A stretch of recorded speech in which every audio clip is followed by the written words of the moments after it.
First of all நீயா நானாக்கு cinema reviews எல்லாம் கூப்பிடுறாங்க அப்படின்னாலே அந்த சினிமா ரிவ்யூவர்ஸ்லாம் யோசிச்சிருக்கணும் அது ஒரு ட்ராப்பு. இப்போ சினிமா ரிவ்யூவர்ஸ் எல்லாம் கூப்பிட்டு நீயா நானால அவங்கள என்ன பெருமைப்படுத்திடுவாங்கன்னு நீங்கள் நினைக்கிறீங்க? அதுக்கான ஸ்கோப் என்ன இருக்குது நீங்கள் யோசிச்சு பாருங்க. எக்ஸாக்ட்லி. ஆக்சுவலாக அதில் அபிஷேக் வந்துட்டு என்ன சொல்லியிருந்தாருன்னா சினிமாவில் வந்துட்டு பெய்டு ரிவ்யூவர்ஸே இல்லை அப்படின்ற மாதிரி சொல்லியிருந்தாரு. ஆக்சுவலாக சினிமாவில் பெய்டு ரிவ்யூவர்ஸே இல்லையே, எல்லாருக்குமே காசு கொடுக்கப்படும் சரியா, அதுக்காக அந்த காசு வாங்கிட்டு அவங்க நல்லா தான் எழுதுவாங்கன்னு இல்லை. இப்போ அபிஷேக்கை வந்து கூப்பிட்டு ஆமாம் பெய்டு ரிவ்யூ இருக்குன்னு ஒத்துக்கோன்னு சொன்னால் அவர் வந்து ஒத்துக்கணும்னு அவசியம் இல்லை சரியா, அது ஒத்துக்கிட்டா வந்து. இப்போ நான் உங்ககிட்ட கேட்குற கொஸ்டின் என்னன்னா, சினிமாவில் பேட் வேர்ட் யூஸ் பண்ணி இருக்க டைலாக்ஸ் வைக்கிறது சரியா சரி இல்லையா? ஸோ நீங்கள் ஒரு மாரல் பாயிண்ட் ஆஃப் வியூவில் இருந்து என்றைக்குமே கெட்ட வார்த்தையை குறைங்க வைக்காதீங்கன்னு சொல்கிறவங்க இருந்துகிட்டே தான் இருப்பாங்க. இன்னொரு பக்கம் வந்து அது தேவைன்னா வெப்பன் போராட்டவங்க இருந்துகிட்டே இருப்பாங்க. நடுவில் சில தற்குறிகள்லாம் இருக்குது. விஜய் டிவியை பற்றி உங்களுக்கு தெரியும், நடந்தது ஒன்றா இருக்கும், அவங்க காட்டுறது ஒன்றா இருக்கும். அண்ட் சீமான் மேலே பாசம் வைக்கிற அளவுக்கு தமிழ் தேசியத்தின் மேலே அக்கறை கொண்ட ஒரு சேனல்லாம் விஜய் டிவியில், அதுக்கு டோட்டலி ஆப்போசிட்டான ஒரு டிவி. இப்போ ரியல் லைஃப்ல நடக்கிறது, சமூகத்தில் நடக்கிற விஷயங்கள்லாம் சரி பண்ணிட்டா இந்த சினிமா அப்படின்றது சரி ஆகிடுமா ப்ரோ? அந்த ரியல் லைஃப்ல நடக்கிறது தான் சினிமா பிரதிபலிக்குது அப்படிங்கிறதுலாம் வந்து உண்மை இல்லை. தமிழில் வர சீரியல் எடுத்துக்கலாம். பாலிடிக்ஸ் நேயர்களுக்கு வணக்கம். இன்னைக்கு நம்ம கூட யூடியூபர் வருண் ப்ரோ தான் இருக்காரு, அவரோட பேசுவோம். வணக்கம் ப்ரோ. வணக்கம், எப்படி இருக்கீங்க சிஸ்டர்? நீங்க கேக்குறீங்க நான் கேட்டேன். ஆக்சுவலாக இப்போ இந்த நீயா நானா அப்படின்றது வந்துட்டு இருக்கிறதுலே பல பேர் வந்துட்டு இதில் வந்துட்டு ஓகே இந்த பக்கம் நேர்மா அந்த பக்கம் நேர்மா அப்படின்னு சொல்லிட்டு பேசுவாங்க. அப்போ ஓரளவுக்கு நல்ல ஷோப்பா அப்படின்ற மாதிரி தான் போயிட்டுருக்க ஒரு ஷோ. இப்போது ரீசெண்டாக லாஸ்ட் டைம் வந்துட்டு இந்த சினிமா ரிவ்யூவர்ஸ்லாம் வச்சுட்டு ஒரு எபிசோட் போச்சு. அதில் வந்துட்டு நம்ம இவங்களாம் ஜென்யூனாக ஆன்சர் பண்ணுவாங்கப்பா, இவங்களாம் வந்து ஜென்யூனாக ஒரு படத்தை வந்து ரிவ்யூ பண்ணுவாங்க அப்படின்னு நினச்சிட்டு இருந்தால் பல பேர் வந்து எக்ஸ்போஸ் ஆகிருக்காங்க. ஸோ நீங்களும் வந்துட்டு ஒரு ரிவ்யூவர் தான், இதை பற்றி எப்படி நினைக்கிறீங்க? அதாவது நான்லாம் ஒரு யூடியூப் சேனல் நடத்திட்டு இருக்கோம் சரியா, ஒரு ரிவ்யூவராக மாறுவோம், டக்குன்னு நாங்கள் ஆக்ட் பண்ணுறவராக மாறுவோம், அதுக்கப்புறம் அப்டேட் சொல்கிறவங்களா மாறுவோம், ஒரு ஜேர்னலிஸ்டாக பல பரிணாமங்கள். ஆமாம், அது அந்த மாதத்தோட அந்த டார்கெட்டை அச்சீவ் பண்ணுறதை பொறுத்து தான் இருக்குது. எனக்கு சினிமா மேலே இன்ட்ரெஸ்ட் இருக்குன்றனால ரொம்ப முக்கியமான படங்களுக்கு போய் என்னோட கருத்தை சொல்கிறது. மற்றபடி நான் வந்து ஒரு ரிவ்யூவர்லாம் இல்லை, சும்மா அதையும் போட்டால் பார்ப்பேன். ஏன்னா சினிமாவுக்கு தானே அதிக ஆடியன்ஸ் இருக்காங்க, அதை நான் யூட்டிலைஸ் பண்ணிக்கிறேன், அவ்வளோதான், வேறு எதுவுமே இல்லை. இப்போ கூட பாருங்கள், உளுந்து புரண்டி ஏஞ்சி என்ன வீடியோ போட்டாலும் போக மாட்டேங்குது. தக் லைஃப் படத்தை கொஞ்சம் அடிச்சு போட்டோன்னா கொஞ்சம் ஆச்சுன்னா அந்த படத்தை எனக்கு பிடிக்கலன்னு ஏன் பிடிக்கலன்னு போட்டு அதை பார்க்கறதுக்கு நிறைய பேர் வராங்க. ஸோ பேசிக்கலி சினிமாவுக்கு நிறைய ஆடியன்ஸ் இருக்காங்க. அப்படிங்கிறனால வந்து பார்த்தீங்கன்னா அரசியல் சேனலே நிறைய பேர் வந்து பார்த்தீங்கன்னா அவங்க சேனல்லே இன்னொன்று சினிமா அப்படின்னு போட்டு வந்து தொடங்கி வச்சிருக்காங்க. ஸோ சினிமா ரிவ்யூவர்ஸை வந்து இப்போது நீயா நானா கூப்பிட்டதை பற்றி வந்து பேசலாம். ஃபர்ஸ்ட் ஆஃப் ஆல் நீயா நானாக்கு சினிமா ரிவ்யூஸ் எல்லாம் கூப்பிடுறாங்க அப்படின்னாலே அந்த சினிமா ரிவ்யூவர்ஸ்லாம் யோசிச்சிருக்கணும் அது ஒரு ட்ராப்பு. நீங்கள் யோசிச்சு பாருங்கள், நீயா நானால என்ன பேசுவாங்க? ஒரு பொதுவான சப்ஜெக்ட் எடுத்து அதற்கு ஃபார் அண்ட் அகெயின்ஸ்ட் ரெண்டு பேரும் வச்சு ரெண்டு பேர் சைடு இருக்க கருத்தும் நிறையா எடுப்பாங்க. அதில் மோஸ்ட்டாக என்ன ஆகும்னு பார்த்தீங்கன்னா சில கிரிட்டிக்கல் சப்ஜெக்ட்லலாம் ஒரு சைடில் இருக்கவங்க வந்து நிறையா தப்புன்னு ஒத்துக்க வேண்டிய ஒரு நிலைமையில் இருந்திருக்கும். கண்டிப்பாக இந்த சைடு இருக்கவங்களுக்கு நிறையா நியாயங்கள் இருக்கும். அதில் இந்த சைடு இருக்கவங்க கிட்டலாம் இவங்களாம் மன்னிப்பு கேட்டு நிறைய பேர் மனசு மாறி அந்த சைட்லாம் போய் உட்கார வச்சதெல்லாம் இருக்குது. அண்ட் இந்த சைட்லேருந்து அந்த கருத்தை டிஃபெண்ட் பண்ணி, அதாவது தவறான கருத்தை டிஃபெண்ட் பண்ணி யாராவது நல்லா பேசியிருந்தாங்களோ உங்களோட கருத்துக்களில் கொஞ்சம் எஃபெக்டிவான கருத்துக்கள் இருக்குன்னு சொல்லிட்டு ஒரு கிஃப்ட் ஆம்பரோ ஏதோ கொடுப்பாரு. ஆனால் இவங்க தான் வந்து சிறந்த பேச்சாளர்னு எந்த சைடு வெற்றி ஆகுதோ அதுக்கு தான் வந்து கொடுக்குறது பார்த்துருக்கோம். இப்போ நீங்கள் இந்த சப்ஜெக்டை எடுத்துக்கோங்க, சினிமா ரிவ்யூவர்ஸ், அதுக்கப்புறம் இந்த சைடு யார், ஆர்டிஸ்ட்டும் பொதுமக்களும். ஸோ சினிமா ரிவ்யூவர்ஸ் மேலே உங்களுக்கு வந்து தெரியும் எல்லா ஃபேன்ஸ்க்குமே வந்து ஒரு ஹேட் இருக்குது. இப்போ விஜய் படத்தை வந்து நல்லா சொல்லலை அப்படின்னா வந்து பார்த்தீங்கன்னா ப்ளூ சட்டை மாறன் மேலே வந்து விஜய் ஃபேன்ஸ்லாம் ஹேட் தான் பண்ணுவாங்க. அஜித் ஃபேன்ஸ் படத்தை பற்றி எப்படி சொன்னாலும் எல்லாரோட ஹேட்டும் வந்து அவர் மேலே இருந்திருக்கும். ஸோ இப்போ சினிமா ரிவ்யூவர்ஸ் எல்லாம் கூப்பிட்டு நீயா நானால அவங்கள என்ன பெருமைப்படுத்திடுவாங்கன்னு நீங்கள் நினைக்கிறீங்க? அதுக்கான ஸ்கோப் என்ன இருக்குது நீங்கள் யோசிச்சு பாருங்க. ரொம்ப கம்மி தான். இருந்தாலும் போயிருக்காங்களே, பேசியிருக்காங்க, நிறைய பேர் வந்துட்டு தெரிஞ்சே போய் அந்த வலையில மாட்டியிருக்காங்கன்றப்போ இது எப்படி இருக்க? இல்லை, என்னதான் நம்ம யூடியூப்பில் டெய்லி வந்தாலும் வந்து பார்த்தீங்கன்னா ஒரு டெலிவிஷனில் வந்து ஒரு மெயின் ஸ்ட்ரீம் மீடியாவில் போய் உட்காரோன்றது அவங்களுக்கு ஒரு பெரிய எக்ஸ்போஷர்னு நினச்சி தான் போயிருக்காங்க. பேசிக்கலி வந்து நம்மளையும் ஒரு ஆளாக மதித்து கூப்பிட்டுருக்காங்க, நம்மளும் ஒரு ரிவ்யூவராக வெளில தெரியணும், அது வந்து ஒரு பெரிய ரெக்கக்னிஷன். அந்த சைடு ஒரு ப்ரொமோஷன் தான் இல்லையா? ஏன்னா இன்னும் யூடியூப்பில் பெரும்பான்மையாக ஃபேமஸாக இருக்க நிறைய யூடியூபர்ஸை பொதுமக்கள் வெறும் டிவியை மட்டும் பார்த்துருக்க பொதுமக்களுக்கு நிறைய பேருக்கு தெரியல. என் கண் கூட பார்த்துருக்கேன். ரொம்ப ஃபேமஸான ஒரு யூடியூபர் ஒருத்தர், அவர் வந்து ஒருத்தங்கிட்ட ஒரு லேடி, இவங்க யாருங்க இவர் ஏன்லாம் ஃபோட்டோ எடுத்துக்கிறாங்க கேட்டாங்க. அவங்க வந்து இத்தனைக்கும் டிவிலாம் பார்க்கக்கூடிய ரொம்ப வயசானவங்கலாம் இல்லை, ஒரு 40 வயசுக்குள்ளே தான் இருக்கும். இவங்க வந்து இவர் வந்து யூடியூபரா, இவர் நான் யூடியூப்பில் பார்த்ததே இல்லை, ஆனால் யூடியூப் திறந்தாலே அவர் மூஞ்சி வந்து அதிகமாக வரக்கூடிய அந்தளவுக்கு ஃபேமஸ் யூடியூபர்.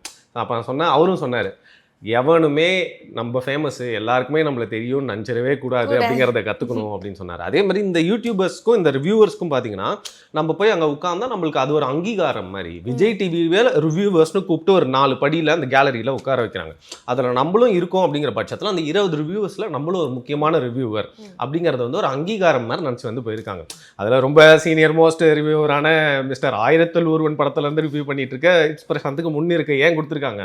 அதிகமான பார்வையாளர்கள் அவர் தான் ஃபஸ்ட்டு வந்து போடுவார், ரொம்ப நேரம் பண்ணிட்டு இருக்காரு. அந்த பிரதானப்படுத்தி வந்து உட்கார வைப்பாங்க. ஸோ விஜய் டிவியில் வந்து அந்த கேலரியில் உட்கார வைக்கிறாங்க அப்படின்னா அதெல்லாம் சும்மாலாம் உட்கார வைக்க மாட்டாங்க. ஒன்று அவங்க கண்டென்ட் கொடுக்குறவங்களா இருக்கணும், இல்லை பார்க்குறதுக்கு வித்தியாசமானவனா இருக்கணும், இல்லை அழகானவங்களா இருக்கணும், இல்லை அவங்க ஆளுங்களா இருப்பாங்க. அந்த மாதிரி தான் கரெக்டாக வந்து உட்காருப்பாங்க. உட்கார வச்சாலும் கரெக்டாக யாரை வந்து ஃப்ரேமில் காமிச்சிட்டே இருக்காங்கன்றதும் ஒரு பெரிய மேட்டரே இருக்குது. அப்படி வந்து போயிட்டு வலையில் வந்து சிக்கியிருக்காங்க நம்மளோட சினிமா ரிவ்யூவர்ஸ். கடைசியில் இப்போது அந்த ரிவ்யூவர்ஸ் எல்லாத்துலேயுமே ஒருத்தர் மட்டும் இல்லை, அங்கே உட்காந்துருந்த எல்லாருமே அசிங்கப்பட்ட மாதிரி தானே அது அர்த்தம். எக்ஸாக்ட்லி. ஆக்சுவலாக அதில் அபிஷேக் வந்துட்டு என்ன சொல்லியிருந்தாருன்னா, சினிமாவில் வந்துட்டு பெய்டு ரிவ்யூவர்ஸே இல்லை அப்படின்ற மாதிரி சொல்லியிருந்தாரு. ஆக்சுவலாக சினிமாவில் பெய்டு ரிவ்யூவர்ஸே இல்லையா? ஏன்னா எல்லாருக்குமே தெரியும் ரிவ்யூவர்ஸில் வந்துட்டு பெய்டு ரிவ்யூவர்ஸும் இருக்காங்க அப்படின்றது. அப்படி இருக்கப்போ இதை அவர் டிஃபைன் பண்ணுறாரு எப்படி எடுத்து. இது எங்கேருந்து ஆரம்பிக்குதுன்னு பார்த்தீங்கன்னா, அந்த மெயின் ஸ்ட்ரீம் ப்ரெஸ், அதாவது இந்த யூடியூப்லாம் வரதுக்கு முன்னாடி ப்ரெஸ் ஷோ, அந்த ப்ரெஸ்ஸு அவங்க தான் போயிட்டு படம்லாம் பார்ப்பாங்க, அவங்க தான் விமர்சனம்லாம் எழுதுவாங்க. பெரிய விமர்சனமாக கருதப்படுறது ரொம்ப காலகட்டங்களாக வந்து பார்த்தீங்கன்னா வீடர் மாதிரியான விமர்சனம் தான் அவங்க எல்லாம் மார்க் போடுறாங்கன்றது. அதற்கப்புறம் வந்து நம்ம டாப் 10 சொல்லிட்டு சன் டிவியில் வரும். அதில் எவ்வளோ நாள் வந்து அந்த டாப்லேயே இருக்க அந்த படம் அப்படிங்கிறத பொறுத்து வந்து பார்ப்பாங்க. இன்னைக்கு காலகட்டத்துக்கு அது வந்து இப்போ யூடியூப் ரிவ்யூவராக மாறிருக்கு. ஸோ நான் சொன்ன இந்த ப்ரெஸ் ஷோக்கு போகிற மெயின் ஸ்ட்ரீம் ரிவ்யூவர்ஸ், பத்திரிகைக்கு எழுதுறவங்க, சினிமா சேனல்லேருந்து போய் சினிமா பீட்ஸ்லாம் பார்க்குறவங்க எல்லாருமே வந்து பார்த்திங்கன்னா எல்லாருக்குமே காசு கொடுக்கப்படும். சரியா? அதுக்காக அந்த காசு வாங்கிட்டு அவங்க நல்லா தான் எழுதுவாங்கன்னு இல்லை. அங்கே போய் படம் பார்க்கறதுக்காகவே எல்லாருக்குமே எந்த காசு கொடுக்க போகுது வந்து ப்ரெஸ்ஸில் இருக்கவங்க எல்லாருக்குமே வந்து தெரியும். யாருமே வந்து இல்லைன்னா சொல்ல மாட்டாங்க. அதில் சில சேனல்லேருந்து சொல்லி அனுப்புவாங்க, டிக்கெட் வந்து நம்ம காசே போய் போட்டு ஒரு தேட்டருக்கு போய் பார்த்துட்டு ரிவ்யூ வந்து சொல்லுங்கள், இந்த ப்ரெஸ் மீட்ஸ்க்கெலாம் போகிறப்போ, ஆடியோ லான்ச்க்கெலாம் போகிறப்போ காசு கொடுத்தா வாங்காதீங்க அப்படின்னு சொல்லிட்டு அது விரல் விட்டு எண்ணக்கூடிய சில பத்திரிகைகள் தான்.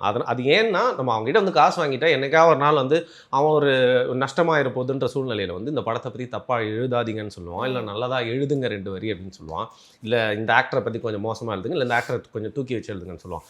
அப்போ அந்த இப்போ பொதுமக்களுக்கு இது ஒரு பத்திரிகை மேலே நம்பகத்தன்மை இருக்குது அப்படின்னா அதை ஈஸியாக கணிச்சிருவாங்க. ஏதாவது ஒரு பொய் சொல்கிறாங்க அப்படின்னா இது பேட்டர்ன் மாறுது, இப்பெல்லாம் எழுத மாட்டாங்களே இந்த பத்திரிகைன்னு சொல்லிட்டு அதை மெயின்டைன் பண்ணுறதுக்காக வெறும் சில பத்திரிகைகள் மட்டும்தான் அந்த கவர் அப்படின்னு சொல்கிறத வந்து வாங்க மாட்டாங்க. அது ஒரு டோக்கன் ஆஃப் கிஃப்ட் இல்லை அலவன்ஸ் எப்படி சொன்னாலும் அதை சில பேர் வாங்க மாட்டாங்க. பட் பெரும்பான்மையான பத்திரிகையாளர்கள் வந்து வாங்குவாங்க. ஸோ அந்த பழக்கம் தான் வந்து பார்த்திங்கன்னா வந்து இந்த மாடர்ன் டைம்ஸில் ரிவ்யூ பண்ணக்கூடிய யூடியூபர்ஸ்க்கும் வந்து வந்துருச்சு. யூடியூப் அப்படிங்கிறது வந்து ரிவ்யூ பண்ண ஆரம்பித்தப்போ வந்து பார்த்திங்கன்னா என்னதான்னு சொல்லிட்டு லைக் ரிவ்யூ பண்ணி எனக்கு அது ஒரு பேஷன், ஆசை, நான் ட்ரை பண்ணி பார்க்கலாம். நிறைய ரிவ்யூஸ் வந்து ஒரு ஆக்சிடென்ட்லாம் நிறைய பேர் வந்து வந்திருக்கலாம். பிளான் பண்ணவங்களோட ஆக்சிடென்ட்லாம் வந்தவங்க அதிகம். ஆனால் அதற்கான பார்வையாளர்கள் வந்து பார்த்தீங்கன்னா 2014, 15, 16 வந்து அதிகமாக வராங்க ரொம்ப. அதுலேருந்து அதில் ஒரு வியாபாரம் இருக்குது. அதன் மூலியமாக படத்திற்கு வர வைக்கிறதுக்கு ஒரு ஈர்ப்பு ஏற்படுத்தலாம். அதுலேருந்து ஒரு ஆடியன்ஸ் வந்து தேட்டர் நோக்கி வருவாங்கன்னு தெரிஞ்சோன்னே இந்த சினிமாக்காரங்க தான் போயிட்டு அவங்கள அப்ரோச் பண்ணியிருப்பாங்க. காசு கொடுக்குறவங்க எந்த ஒரு யூடியூப் ரிவ்யூவரும் போயிட்டு வந்து எனக்கு நான் உங்கள் படத்தை பற்றி நல்லா சொல்கிறேன், நான் எனக்கு காசு தாங்கன்னு சொல்லி தைரியம்லாம் அந்த டைமில் இருந்திருக்காது. ஏன்னா அவ்வளோ பவர்ஃபுல் மீடியமாக இல்லை. அப்படி சினிமா ஏஜென்சிஸ் ஒருத்தங்கிட்ட போகிறப்போ ஒருத்தங்கிட்ட மட்டும் போக மாட்டாங்க. நம்ம 2 பேரே உட்காந்து டெக் யூடியூபர்ஸ் பற்றி வந்து பேசியிருக்கோம். ஒரு டெக் சேனலுக்காக போகிறாங்க, எல்லா டெக் சேனலுக்கும் போகிறாங்க, எல்லா ஆடியன்ஸும் பிடிச்சி தான் ப்ராடக்ட் விற்கணும்னு நினைக்கிறாங்க. அந்த மாதிரி இந்த சினிமா கம்பெனிக்கார முக்கியமான ரிவ்யூவர்ஸ்னு சொல்லப்படுற எல்லாருக்கிட்டையுமே போய்ட்டு ஒரு ஆஃபர் பண்ணுவாங்க. அதில் வந்து ஒருத்தர் ஏற்றுக்கிட்டாரு அப்படின்னா வந்து அது அப்படியே வந்து பரவ தான் வந்து செய்யும். ஸோ அந்த காலகட்டத்தில் இருந்தே வந்து பார்த்திங்கன்னா பெய்ட் ரிவ்யூ அப்படிங்கிறது வந்து வந்துருச்சு. இன்றைக்கி வந்து பெய்ட் ரிவ்யூ வாங்கிட்டு இருந்த சில சினிமா விமர்சகர்கள்லாம் கூட வந்து பார்த்திங்கன்னா அவங்களோட சேனல்லே அவங்களுக்கு சம்பாத்தியம் வருது, ஆடு வருது அப்படிங்கிறனால அந்த பெய்ட் ரிவ்யூ அப்படிங்கிறத நிறுத்திட்டாங்க. ஆனால் சில பேர் இன்னும் வந்து ஆடு வந்தாலும் வியூஸ் வந்தாலும் பெய்ட் ரிவ்யூ, ஐயோ அந்த காசை எதுக்கு கமெண்ட் பண்ணிட்டு விடணும், நம்ம வேறு 2வது வீடு கட்டணுமே அப்படிங்கிற மாதிரி வந்து பார்த்திங்கன்னா அதை வாங்கிட்டு தான் இருக்காங்க. ஸோ இந்த பெய்ட் ரிவ்யூ கலாச்சாரம் அப்படிங்கிறது யூடியூப்பில் இருக்குது. இப்போ அபிஷேக்கை வந்து கூப்பிட்டு ஆமாம் பெய்ட் ரிவ்யூ இருக்குன்னு ஒத்துக்கோன்னு சொன்னால் அவர் வந்து ஒத்துக்கணும்னு அவசியம் இல்லை. சரியா? அது ஒத்துக்கிட்டா வந்து இவ்வளோ நாள் அவங்களோட வீடியோஸ் எல்லாமே வந்து தவறு அப்படிங்கிற மாதிரி வந்து மாறி. அது மட்டும் இல்லாமல் ஒருவேளை அபிஷேக் வாங்காமல் இருந்திருக்கலாம், இல்லை வாங்கியிருக்கலாம். அது அவரை பற்றி நான் வந்து பர்டிகுலராக சொல்ல வரல. பட் அவர் வந்து எல்லாருக்குமே வந்து வவுச் பண்ணுறாரு. அந்த இடத்துல வந்து விட்டு கொடுக்காம பேசணும் அப்படின்னு நினைக்கிறாரு. ஆனால் ட்ரால் ஆகிட்டாரு. ஐ மீன் அவர் வந்து பார்த்தீங்கன்னா சுத்து போட்டு அடிச்சுட்டு இருக்காங்க. அவர் ஆனது மட்டும் பரவாயில்ல. பக்கத்தில் வந்து அவர் சொல்லிட்டு இருக்கும்போது என் ஃப்ரெண்டு இருக்கானே அவெல்லாம் 1200 அவர் வந்து ஹையஸ்ட் பெய்ட் ரிவ்யூன்னு சொன்னோன்னே இவர் சிவாஜி மாதிரி ஒரு நடிப்பை போட்டு அந்த கண்ணாடியை சரி பண்ணார் பாருங்க, அங்கேயே மாட்டிக்கினாரு. எங்கள் அப்பா வீட்டுக்குள்ளே இல்லை அப்படிங்கிற வந்து நான் தான் அந்த பையன் அப்படிங்கிற மாதிரி வந்து பார்த்தீங்கன்னா சினிமா பையனுக்கு பக்கத்தில் உட்காந்துட்டு இருந்தால் நம்ம பப்ளி ரிவ்யூவரான Tamil cinema review it's Prashanth அவர் வந்து பார்த்தீங்கன்னா பிரதானமாக வந்து மாட்டிக்கிட்டாரு. இதில் இன்ஃபேக்ட் இட்ஸ் பிரசாந்த் மேலே வந்து அவர் பெய்ட் ரிவ்யூ அந்த காலகட்டங்கள்லேருந்து பெய்ட் ரிவ்யூ பண்ணுறாருன்ற குற்றச்சாட்டும் பார்வையும் வந்து வெகுஜன மக்களுக்கு எல்லாருக்குமே இருக்குது. இன்ஃபேக்ட் அவங்களோட கீழே போடுற கமெண்ட்லேயே நிறையா வந்து பார்த்தீங்கன்னா அவர் வந்து பெய்ட் ரிவ்யூ பண்ணுறாருன்னு சொல்லிட்டு குற்றச்சாட்டு நிறையா வந்து வச்சிருப்பாங்க. ஸோ அவர் மட்டும் நான் இப்போ வந்து டார்கெட் பண்ணி சொல்ல பெய்ட் ரிவ்யூஸ் அப்படிங்கிறது யூடியூப்ல இருக்க தான் செய்யுது. ஆக்சுவலாக அதில் மாஸ்டர் மகேந்திரன் அப்படின்றவர் வந்துட்டு என்ன சொல்லியிருந்தாருன்னா, இந்த சினிமாஸில் டைலாக்லாம் பேட் வேர்ட் யூஸ் பண்ணிட்டு வரும், அது வந்துட்டு பேசுறது சரியில்லை அப்படின்ற மாதிரி விமர்சனம் பண்ணுறாங்க அப்படின்ற ஒரு டிபேட்டும் அங்கே வந்தது. இப்போ நான் உங்ககிட்ட கேட்குற கொஸ்டின் என்னன்னா, சினிமாவில் பேட் வேர்ட் யூஸ் பண்ணி இருக்க டைலாக்ஸ் வைக்கிறது சரியில்லையா? இப்போ வந்து ஒரு கார்ப்பரேட் சீன் வந்து வைக்கிறாங்க, ஒரு கார்ப்பரேட் ஆஃபீஸில் ஒர்க் பண்ணிருக்காங்க, எல்லாமே பார்த்துட்டு இருக்கீங்க. அங்கே வந்து ஒரு வில்லன் இருக்கார், கார்ப்பரேட் மாஸ்டர் மாதிரி ஒரு வில்லன். அவர் ஒரு திட்டம் திட்டுறாரு, அது வந்து பார்த்தீங்கன்னா ஹீரோ முறியடிச்சிடுறாரு. அப்போ வந்து ஷிட் அப்படின்னு சொல்லிட்டு வந்து அடிப்பார். இப்போ இன்னொரு வார்த்தை கூட சொல்லுவார், நான் இங்கே வந்து சபை நாகரிகம் கருதி வந்து சொல்ல வேணான்னு பார்க்குறேன். ஸோ அது வந்து அங்கே சொல்லுவாங்க. அங்கே வந்து நீங்கள் வடச்சென்னை படத்தில் யூஸ் பண்ண அதே தமிழ் கெட்ட வார்த்தைகள்லாம் யூஸ் பண்ண மாட்டாங்க. ஸோ கிரியேட்டிவ் ஃப்ரீடம் அப்படின்னா நீங்கள் ஒரு படத்தை ரியலிஸ்டிக்காக எடுக்கணும் அப்படின்னா இன்னைக்கு தேதியில் இப்போ நம்ம ஷூட் பண்ணுறதுக்கு முன்னாடியே கூட வந்து பார்த்தீங்கன்னா ஆஃபீஸில் பசங்களாம் எப்படி பேசியிருந்தாங்க உங்களுக்கு தெரியும். ஸோ நம்ம இயல்பு வாழ்க்கையில் எல்லாருமே வந்து பப்ளிக் பிளேசஸ்ன்னு இல்லாமல் ப்ரைவேட் பிளேசஸில் அவங்க பழக்கம் பொறுத்து வந்து ஒரு மாதிரியான கெட்ட வார்த்தைலாம் வந்து பேசிட்டு தான் இருப்பாங்க. ஆண்கள் மட்டும் இல்லாமல் பெண்களும் வந்து பேசுகிறாங்கன்றத ஒரு பெண்ணா நீங்கள் வந்து ஒத்துப்பீங்களா அப்படின்னு எனக்கு தெரியல. நான் உங்களுக்கு விட்டுறேன். கண்டிப்பா ஒத்துக்கிட்டா. அந்த வகையில் எல்லா இடத்துலையுமே கெட்ட வார்த்தைலாம் வந்து பேசிட்டு தான் இருக்காங்க. ஸோ கிரியேட்டிவ் ஃப்ரீடமில் வந்து பார்த்தீங்கன்னா ஒரு படத்தில் அதற்கான தேவை அப்படின்னு வந்துச்சுன்னா வந்து பார்த்தீங்கன்னா கெட்ட வார்த்தை அப்படின்றது வைக்கணும். அந்த சீனுக்கு தேவை, எப்படி சிகரெட் வைக்கிறாங்களோ எப்படி வந்து சரக்கு வைக்கிறாங்களோ அந்த மாதிரி வைக்கிறாங்க. பட் அதை திணிக்கிறது அப்படிங்கிறதும் அப்பட்டமாக தெரிஞ்சிடும். அது வந்து ஒரு விமர்சனத்துக்குள்ளாத விஷயமா வந்து மாறிடும். இது என்னன்னா அந்த ரியலிஸ்டிக்காக படம் எடுக்கக்கூடிய டேரக்டர்ஸ் வந்து அவங்களோட படத்தை ரொம்ப தத்ரூபமாக காட்டணுங்கிறனால ஒரு வாழ்வியல், ஒரு சூழல், ஒரு சிச்சுவேஷன், ஒரு சீனுக்கு தேவையான அந்த கேரக்டர் இப்படி தான் பேசுன்றப்போ கெட்ட வார்த்தை பேச வைக்கிறாங்கல்ல. அதை பார்த்துட்டு இந்த வானபி டேரக்டர்ஸ் இருக்காங்கல்ல, கெட்ட வார்த்தை போட்டால் ஓடிடும், பழைய பாட்டு எடுத்து ஒரு 4 இடத்துல வந்து படத்தில் போட்டு அந்த சீனில் வந்து வச்சா ஓடிடும் அப்படின்னு சொல்லிட்டு வந்து அதை காப்பி அடிப்பாங்கல்ல, அவங்களாம் தான் இந்த கெட்ட வார்த்தையை வந்து அப்யூஸ் பண்ணுறாங்க. அதாவது அப்யூசிவ் வேர்ட்ஸே அப்யூஸ் பண்ணுறாங்கன்னா வந்து பார்த்துக்கோங்க, அவங்க வந்து மில்க் பண்ணுறாங்க. அது வந்து ரொம்ப ஒரு கேவலமான ஒரு விஷயமா வந்து தெரியுது, முகம் சொல்லிக்கும் வைக்கும் விஷயமா இருக்கும் அது. அண்ட் இந்த டிபேட்ல வந்துட்டு ஆர்டி சைட்ல இருந்து சொன்னதும் கூட ஏதாவது ஒரு எமோஷன்ல இருக்கப்போ கெட்ட வார்த்தைலாம் வரதா செய்யும், அதையே நீங்க இப்படி சொல்றீங்க அப்படின்னு சொல்றாங்க. பட் ரிவ்யூவர் சைட்ல இருந்து என்ன சொல்றாங்கன்னா, நீங்க அதை க்ளோரிஃபை பண்ணாதீங்க, நீங்க அந்த மாதிரி டைலாக்ஸ்லாம் யூஸ் பண்றீங்க ஃபர்ஸ்ட் ஆஃப் ஆல் அப்படின்ற மாதிரி கேட்குறாங்க. ஸோ இவங்க 2 பேர்ல எதுதான் கரெக்ட் அப்படின்ற டிபேட்டே வந்துட்டு அங்கே ரொம்ப நேரமா போயிட்டு இருக்கு. ஆமாம்மா, அது பேலன்ஸ் பண்ணணும் இல்லைம்மா. இப்போ முற்றிலுமா நீங்கள் இப்போ நம்ம சரக்கு அடிக்கிறது வந்து கண்டிப்பாக அதிகமான இன்ஃப்ளூயன்ஸ் வந்து இல்லை சிகரெட் பிடிக்கிறது சினிமா மூலியமாக வந்து ஏற்பட்டுச்சுன்றதை யாராலையுமே வந்து மறுக்க முடியாது. அப்போ முதல்ல நம்ம எல்லாருமே வந்து சினிமாவில் இனிமேல் சரக்கு அடிக்கிற மாதிரி காட்சியை வைக்கக்கூடாது அப்படின்னா நம்ம சினிமாவுடைய தரம், அதாவது தரம் அப்படின்னு சொல்றது சரக்கு அடிக்கிற காட்சி வைக்கலாம்னா தரம் குறைஞ்சுன்னு சொல்ல அதற்கான ஒரு தேவை வரும்போது அதை வைக்க முடியாமல் போயிடும்ல. அப்படி இருக்கிறப்போ ரெஸ்ட்ரிக்ஷனோட எடுக்கும்போது கலை அப்படிங்கிறது வந்து பார்த்தீங்கன்னா ஒரு முழுமை பெறாது, முழுமையாக வந்து வெளில வராது. அதை நான் ஏற்கனவே சொன்ன மாதிரி வந்து தேவையில்லாமல் திணிக்கப்படும் போது தான் அது வந்து அதிகமாக இருக்குது. ஸோ நீங்கள் ஒரு மாரல் பாயிண்ட் ஆஃப் வியூலேருந்து என்றைக்குமே கெட்ட வார்த்தையை குறைங்க வைக்காதீங்கன்னு சொல்கிறவங்க இருந்துகிட்டே தான் இருப்பாங்க. இன்னொரு பக்கம் வந்து அது தேவைன்னா வெப்பன் போராட்டவங்க இருந்துகிட்டே இருப்பாங்க. நடுவில் சில தற்குறிகள்லாம் இருக்குது, தங்களோட படங்கள் வந்து தேவையில்லான சில விஷயங்கள்லாம் திணிக்குது. இப்போ ஒரு சண்டை காட்சி அப்போ முத்தமிட்டா நீங்கள் அதை ஏற்றுப்பீங்களா? டே யாரா நீங்கள் சண்டையை போட்டு முடிச்சுட்டு பண்ணுங்கடான்னு சொல்லுவீங்க. பட் ஒரு காதல் காட்சியில் இருக்கும் போது அதை ஏற்றுக்கொள்கிற மட்டும் தான் இருந்தால் ஓகே இட்ஸ் ரொமான்ஸ் அப்படின்னு சொல்லிட்டு நம்ம வந்து கடந்து போயிடும். அந்த மாதிரி எந்த சீனில் எது தேவையோ அதை வைக்காமல் கண்டமேனிக்கு வந்து ஸ்கேட்டர் பண்ணி ஒரு அட்டென்ஷன் சீக்கிரமா. இப்போ அந்த அஜித் படம்லாம் வந்துச்சு, குட் பேட் அக்லி. அந்த படம் வந்து அஜித் ஃபேன்ஸே வந்து நிறைய பேர் ஏற்றுக்கிட்டாங்க. அது ஃபுல்லாக ரீல்ஸ் எல்லாம் கம்பைல் பண்ணி ஒரு படமாக வந்து போட்டிருந்தாங்க. அதில் அந்த பழைய பாட்டு, விண்டேஜ் பாட்டு சில இடத்துல தேவையே இல்லை. லோகேஷ் கனகராஜ் படத்தில் அது ஒர்க் அவுட் ஆயிடுச்சு, இதுக்கப்புறம் மார்க் ஆண்டனி படத்தில் லைட்டாக ஒர்க் அவுட் ஆயிடுச்சுன்னு அதை ஓவர் டூ பண்ணி மில்க் பண்ணுறாங்களே, அதே மாதிரி தான் இந்த கெட்ட வார்த்தைகளும் ரொம்ப தேவையில்லாமல் திணிக்கப்படுறது. ஸோ முற்றிலுமாக எடுத்துரு அப்படின்னு சொல்ல முடியாது. பிகாஸ் நான் வந்து பேசிக்காக சினிமாக்காக தான் வந்தேன். ஒரு சினிமா பாயிண்ட் ஆஃப் வியூவில் வந்து பார்த்தீங்கன்னா அதனால் ஏற்றுக்க முடியாது. பட் நீங்கள் ஒரு பார்லிமெண்ட்ரி வேர்ட், நீங்கள் வந்து ஒரு மாரல் சயின்ஸ் அந்த மாதிரி ஒரு வேல்யூலேருந்து வந்தீங்க அப்படின்னு வச்சிங்கன்னா முற்றிலுமாக கெட்ட வார்த்தை தேவையில்லைன்னு தான் சொல்லுவாங்க. பட் அதை ஓவர் யூஸ் பண்ணுறதுனால தான் இன்றைக்கி அது ஒரு டிபேட்டாகவே ஆயிருக்கு. புரியுதா? இப்போது அந்த பையனே அந்த மாஸ்டர் மகன் அவருக்கு பாருங்கள், ஒரு வாட்டி சொன்னார், நான் மாஸ்டர்னா சின்ன பசங்களை மாஸ்டர் சொல்லுவாங்க, நான் இப்போ மிஸ்டர் ஆகிட்டேன் அப்படின்னாரு. கடைசியில் ஆனால் மாஸ்டர் படத்தில் நடிச்சதுனால அவர் பேர் இன்னும் மாஸ்டர் மகேந்திரன் ஆயிடுச்சு. அவர் எப்போவுமே அவரோட பேட்டர்ன் ஆஃப் ஸ்பீக்கிங் பார்த்தீங்கன்னா கொஞ்சம் முந்திரி கொட்டத்தனமாக பேசக்கூடிய ஒரு ஆள் தான். இன்னும் அந்த விதத்தில் மாஸ்டர் மகேந்திரனாவே தான் இருக்காருன்னு தோணும். அவர் டக்குன்னு ஒரு வாய் விட்டார், வடச்சென்னையில் போய் பாருங்க அப்படி பேசுகிறாங்க.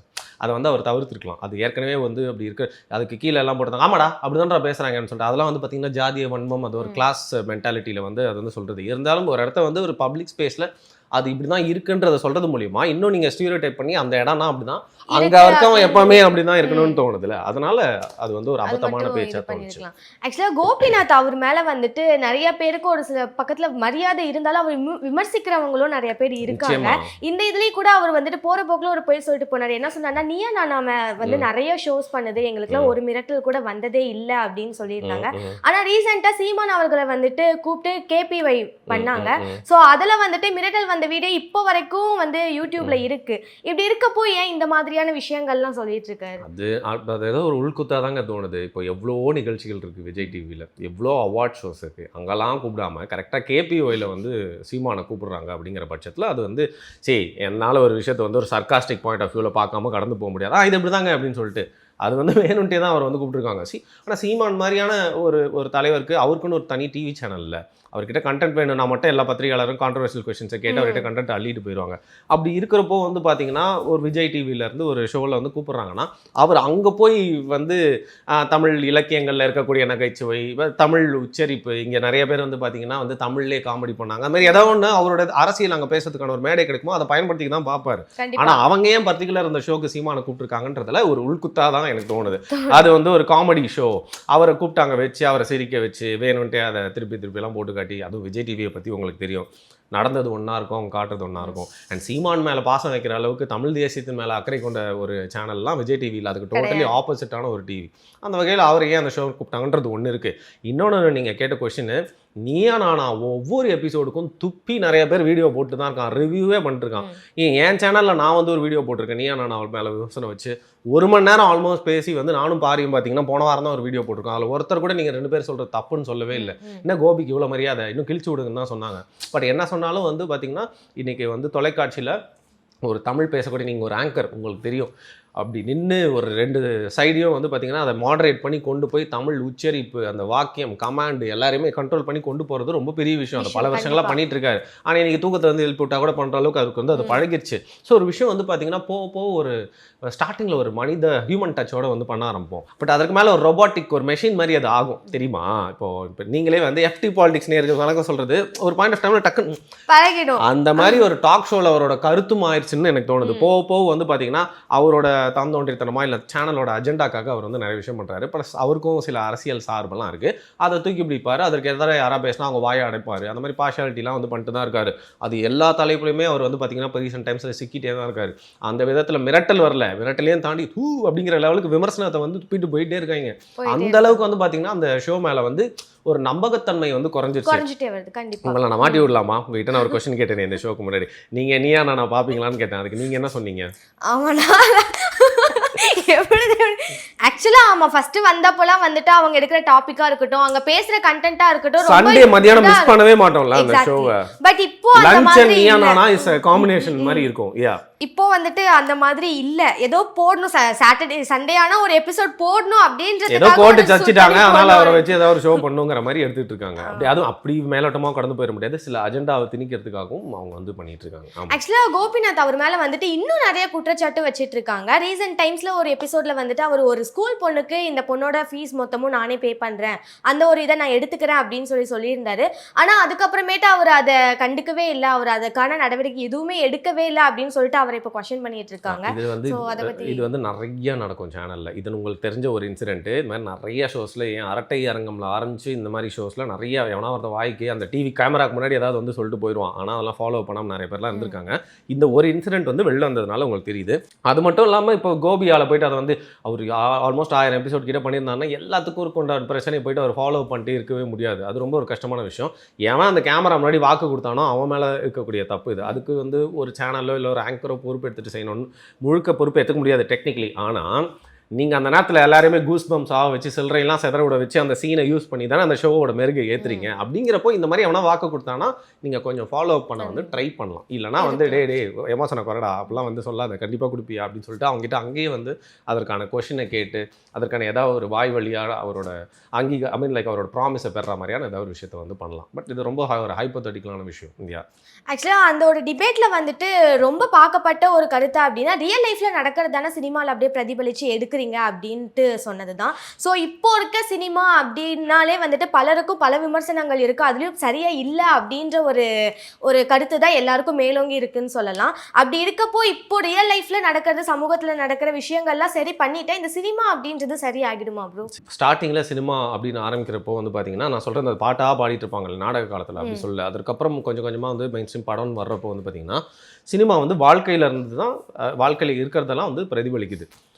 அது போக போக என்ன ஆயிடுதுன்னு பார்த்தீங்கன்னா, நம்ம எல்லாருமே சினிமாவை பார்த்து பார்த்து பைத்தியம் ஆகிட்டோம். நம்மனா வந்து 70s 80s 90s ஒவ்வொரு ஜென்ரேஷனுமே நம்ம முன்னோர்கள் எல்லாமே பார்த்து இன்றைக்கி எப்படி ஆயிடுச்சுன்னா, சினிமாவை பார்த்து நம்ம ரிஃப்ளெக்ட் பண்ண ஆரம்பிச்சிட்டோம். ஸோ அந்த ரியல் லைஃப்பில் நடக்கிறது தான் சினிமா பிரதிபலிக்குது அப்படிங்கிறதுலாம் வந்து உண்மை இல்லை. தமிழில் வர சீரியல் எடுத்துக்கலாம், அதெல்லாம் ரியல் லைஃப்பில் பிரதிபலிக்குது. சீரியல்லாம் வந்துட்டு எவ்வளோ பைத்தியகாரத்தனமாக இருக்குது. ஸோ இது வந்து ரியாலிட்டி, இது வந்து நம்மளோட மீடியம் ஓகேவா. ஸோ ரியாலிட்டியை மீடியா பிரதிபலிக்குது அப்படின்றது இருந்துச்சு. இன்றைக்கி வந்து மீடியாவை ரியாலிட்டி வந்து பிரதிபலித்து அதுக்குள்ளே அப்சர்வ் ஆகிட்டோம்னு சொல்லும். இதோட எக்ஸாம்பிள் எங்கே வெளிப்படுதுன்னு பார்த்தீங்கன்னா சோஷியல் மீடியா. ஸோ நம்ம போடுற ரீல்ஸு, நம்ம பண்ணுற கண்டென்ட்டு, அதெல்லாம் வந்து பாருங்கள், இதெல்லாம் ஒரு ரியாலிட்டியா? நீங்கள் நம்ம பண்ண ரீல்ஸே எடுத்து பாருங்களேன், கொஞ்சம் பைத்தியகாரத்தனமாக இருக்குல்ல நம்மளோட நடவடிக்கை. அதை நம்ம தொடர்ந்து பண்ணிகிட்டே இருக்கோம் அப்படின்னா, ஸோ நீங்கள் ஏற்கனவே கேட்ட கேள்விக்கு ரியாலிட்டி, சினிமா, இந்த நடுவில் என்னது? இது ரெண்டுத்தோட கலவையில் நம்ம வந்து கொஞ்சம் ஒரு மாதிரி குழம்பி போயிட்டோம், பைத்தியம் ஆகிட்டோம். ஸோ ரியாலிட்டியை வந்து சினிமா பிரதிபலிக்கலை, சினிமாவில் வந்து ஒன்று காட்டுறது தான் ரியாலிட்டின்னு நம்ப வைக்கிறாங்க. அதை பார்த்து நம்ம எல்லாருமே ஹர்ட் மென்டாலிட்டியில் இதுதான் ரியாலிட்டி போலன்னு சொல்லிட்டு ரியாலிட்டியை மிஸ் பண்ணிவிட்டு நம்ம வந்து ஒரு வேறு கனவு உலகத்தில் வாழ்ந்துட்டுருக்கோம். அதில் நிறைய பைத்தியக்காரங்களை நம்புகிறோம். இது எந்த அளவுக்கு அதில் வந்து ரிஃப்ளெக்ட் ஆகுதுன்னு பார்த்தீங்கன்னா, ஒரு குடும்ப அமைப்பே கெடுக்கிற அளவுக்கு, இல்லை குடும்ப அமைப்பில் எக்ஸ்பெக்டேஷன் அப்படிங்கிறத வந்து வேறு லெவல் ஹைக்கு கொண்டு போகிற அளவுக்கு, முக்கியமாக பெண்கள்லாம் வந்து பார்த்திங்கன்னா சில சினிமாவை பார்த்து ஆண்கள்லாம் இப்படி தான் இருக்கணும், அவன் இதெல்லாம் பண்ணலன்னா அவன் நல்ல ஆணி இல்லை, நல்ல காதலனே இல்லை, நல்ல புருஷனே இல்லைன்னு இருக்காங்க. பசங்களும் வந்து பார்த்தீங்கன்னா ஒரு பொண்ணா இப்படி தான் இருக்கணும், எனக்கு இந்த மாதிரி பொண்ணு தான் வேணும், கடைசி வரைக்கும் தனியாக தான் கிடைக்க போகிற நீ அப்படிங்கிற மாதிரி இந்த சினிமா பார்த்தே கெட்டு போய் இருக்கிறாங்க. ஸோ இது ஒவ்வொருத்தரையும் ஒவ்வொரு ஏஜ் குரூப்பையும் ஒரு மாதிரி வந்து பைத்தியமாக்கி வச்சிருக்கு. So it's not reflecting reality anymore. சினிமாவை வந்து நம்ம அப்சர்வ் பண்ணி ரியாலிட்டியை விட்டு ரொம்ப தள்ளி போய் உட்காந்துட்டு இருக்கோம். அதுதான் உண்மை. ஆக்சுவலாக இந்த நீயா நானா அப்படின்ற ஷோ வந்துட்டு இதுதான்ப்பா சரி, இது வந்துட்டு தப்புப்பா அப்படின்ட்டு ஒரு கருத்தை வந்துட்டு எல்லாத்துக்கிட்டையும் சொல்கிற ஒரு ஷோ தான். ஆக்சுவலாக ரொம்ப காலமாக அதை நம்பி இதுதான் சரி அப்படின்ட்டு இருக்கவங்களும் இருக்காங்க. பட் அப்படிப்பட்ட ஒரு ஷோவில் ரீசெண்டாக கோபிநாத் அவர் வந்துட்டு ஒரு சமூகத்தை சேர்ந்தவங்களை பற்றி ஒரு கருத்தை வெளியிட்டாரு. அதையும் அதை கொஞ்சம் கூட மியூட் பண்ணாமல் ஆனார் படுத்தியிருந்தாங்க. ஸோ இதெல்லாம் எப்படி எடுத்துக்க? ரொம்ப தப்பு, அது ரொம்ப தப்பு. அது மட்டும் இல்லாமல் அந்த சமூகம் சார்ந்தவர்கள் அங்கே உட்காந்துருப்பாங்கல்ல, அவங்க ஃபுல் செட்டிங் தான், அவங்களோட ஆளுங்க தான் நிறைய பேர் வச்சுருப்பாங்க. அதில் 2-3 பாவம் உருப்படி போய் மாட்டியிருக்கோம்ல, ஐ மீன் லைக் அது பலியாடாக போயிட்டு அந்த ஷோக்கு மாட்டியிருக்காங்கல்ல. இப்போ நீங்கள் வந்து அவங்களெல்லாம் அந்த சமூகம் அப்படின்னு சொல்லிட்டு அந்த இடத்துல வச்சு நீங்கள் மீடியாவில் அப்படி காட்டிட்டு நீங்கள் வந்து அவங்களை அசிங்கம் தானே படுத்திட்டீங்க. அவங்கள மட்டும் இல்லாமல் அவங்க சமூகம் சார்ந்தவங்க நிறைய பேர் அது ட்ராமாக்கு உள்ளே இருக்குமோ இல்லையா? கண்டிப்பாக. எங்கேயோ ஒரு பையன் இருந்திருப்பான், அவங்க சொல்ல அந்த சமூகத்தில் வந்து வேலை பண்ணிட்டா நீயா நான் அந்த கிளிப்பை இங்கே பார்த்துருக்கான். அவனுக்கும் அந்த சமூகம் சார்ந்த ஒரு மென்டாலிட்டி எல்லாமே வாழ்க்கையில் வேறு ஏதோ விஷயம் யோசிச்சுட்டு அவன் போயிட்டு இருப்பான். ஓகேவா? அந்த பொண்ணு அப்படி வந்து இல்லைங்க பண்ணிக்க மாட்டேன்னு சொன்னோன்னா அவனோட கான்ஃபிடன்ஸ் அடி வாங்கியிருக்குமா இல்லையா? அவன் மனசில் ஒரு குழப்பம் ஏற்பட்டிருக்குமா இல்லையா? ஒரு இன்ஃபீரியாரிட்டி காம்ப்ளெக்ஸ்க்கு நீங்களே தள்ளுறீங்களா? தெரியாமல் எடிட் பண்ணாமலாம் இல்லாமா? அது வந்து இதான் social engineering of the show. அதில் வந்து அந்த ஷோ வந்து ரொம்ப நியாயமான ஷோலாம் இல்லை, அதில் பல வன்மங்கள் இருக்குது. அதில் சில சமூகத்தினர் சேர்ந்து தான் அந்த ஷோ வந்து நடத்துகிறாங்க. அந்த சேனலில் மேலே உட்காந்துருக்கவங்களும் வந்து பார்த்திங்கன்னா ரொம்ப நாளாக மேலே உட்காந்துட்டு மட்டும் நடக்கணும் தான் பார்த்திங்கன்னா அங்கேயும் போய் திருப்பியும் வந்து உட்காந்துருக்கான். அவங்களுக்கு குறிப்பாக வந்து தமிழ்நாட்டில் இருக்கிற ஒரு கலாச்சாரம் இல்லை தமிழக மக்கள் தமிழ் குடிகள் மேலே அக்கறையெல்லாம் எதுவுமே இல்லை. இந்த மாதிரி நமக்குள்ளே இருக்கிற சின்ன சின்ன பிரச்சனைகளை தூண்டி விட்டு அந்த ஷோ அப்படி ஹிட் ஆகலாம் தான் பார்ப்பாங்க. அவங்க பண்ணது மிகப்பெரிய தவறு. அது வந்து சோஷியலாக ரெஸ்பான்சிபிளே இல்லாமல் நடந்துக்கிட்ட ஒரு எபிசோடு அது. கண்டிப்பாக இந்த ஒரு எபிசோடுக்கு அப்புறம் நீயா நானா மேலே இருந்த பெர்ஸ்பெக்ஷன் அப்படியே வந்துட்டு தலைகளாக மாறிடுச்சு அப்படின்ட்டு தான் சொல்லலாம். இதுக்கு மேலேயாவது சரியாக எடுத்துகிட்டு போவாங்களா, இதையே தான் ஃபாலோ பண்ணுவாங்களா அப்படின்றது தெரியல. ஆக்சுவலாக நீயா நானா பற்றி நிறைய விஷயங்கள் எங்களோட பரிமாறி கொண்டு இருக்கு. ரொம்ப நன்றி. மிக்க நன்றிமா.